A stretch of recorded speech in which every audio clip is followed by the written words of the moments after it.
Has won an Olympic silver medal, broken countless records on the track, and since retiring has forged a career as a BBC presenter and a prolific dancer on Strictly Come Dancing. I am, of course, talking about Colin Jackson.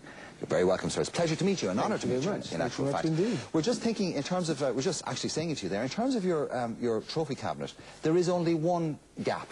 Yeah. Which is the Olympic gold, because you were the world outdoor and world indoor record holder. You were world champion how many times? Twice outdoors, once indoors.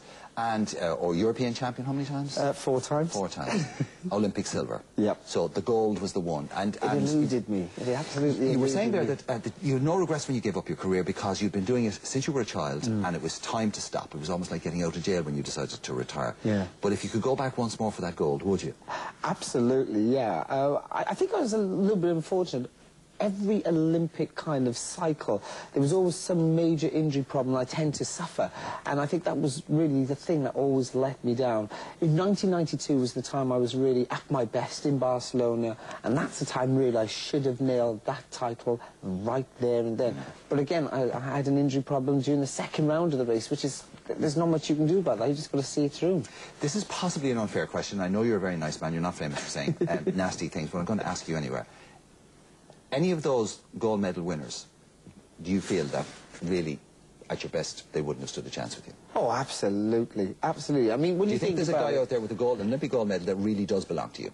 Yeah, I would say. Most probably my training partner, the guy who won in 1992, Mark McCoy. I mean, he did the whole winter with me. He trained every single day you could possibly imagine. So in one way, I was really pleased that he won the gold medal, because at least really said to me that our training was right and what we did for preparation was right, and it was just my injury that was wrong. I couldn't put any other blame on anything else, which was fine. He was one of my best friends, but I still won that medal back.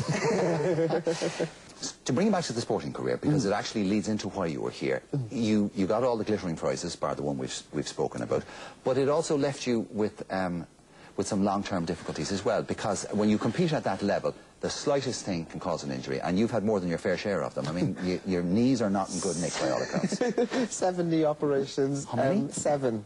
Yeah, courtesy of this sport of athletics. Is that banging, or is that hitting the hurdles, or is it just the force at which you land? No, it's a combination of things. The stress, the actual stress that I put my body through, you know. I mean, I used to power squat 250 kilos. I used to, you know, clean 145 kilos. So it's a lot of force that's going through your joints. 240 kilos you would squat? Yes, yeah. I know powerlifters who can't lift that, let alone squat it. Right. And so I mean, no, you're much taller than I thought you were, by the way, but I mean, you're not exactly the Hulk. No, not at all. I only weigh 74 kilos and 181 height, so I'm really quite small, so I have all this weight lugged onto. But, yeah, it was the nature of what we needed to do, so it did leave me with a couple of...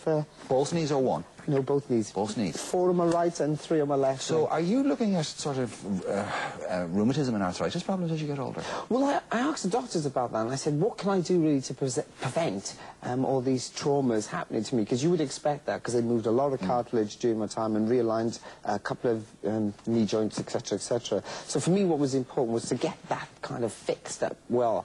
And they said to me, if you look after yourself, and really focus on what you need to do, you will be fine. So I've had to concentrate on getting this right, you know, and luckily, being luckily with these products. Yeah, that's why you're here, actually. It's these pennies, which are a product that I know, because I'm a bit of a gym bunny myself, and I have a shoulder problem, and I know that there is a stick-on, which has an electrical charge which goes into your shoulder, which is very effective for injuries. Now, what's the principle behind this? Okay, this is slightly different to that. Same virtually technology, microelectric current there, but this actually wraps around your whole joints, so you get the whole healing process really gone around the whole area, not in one specific way.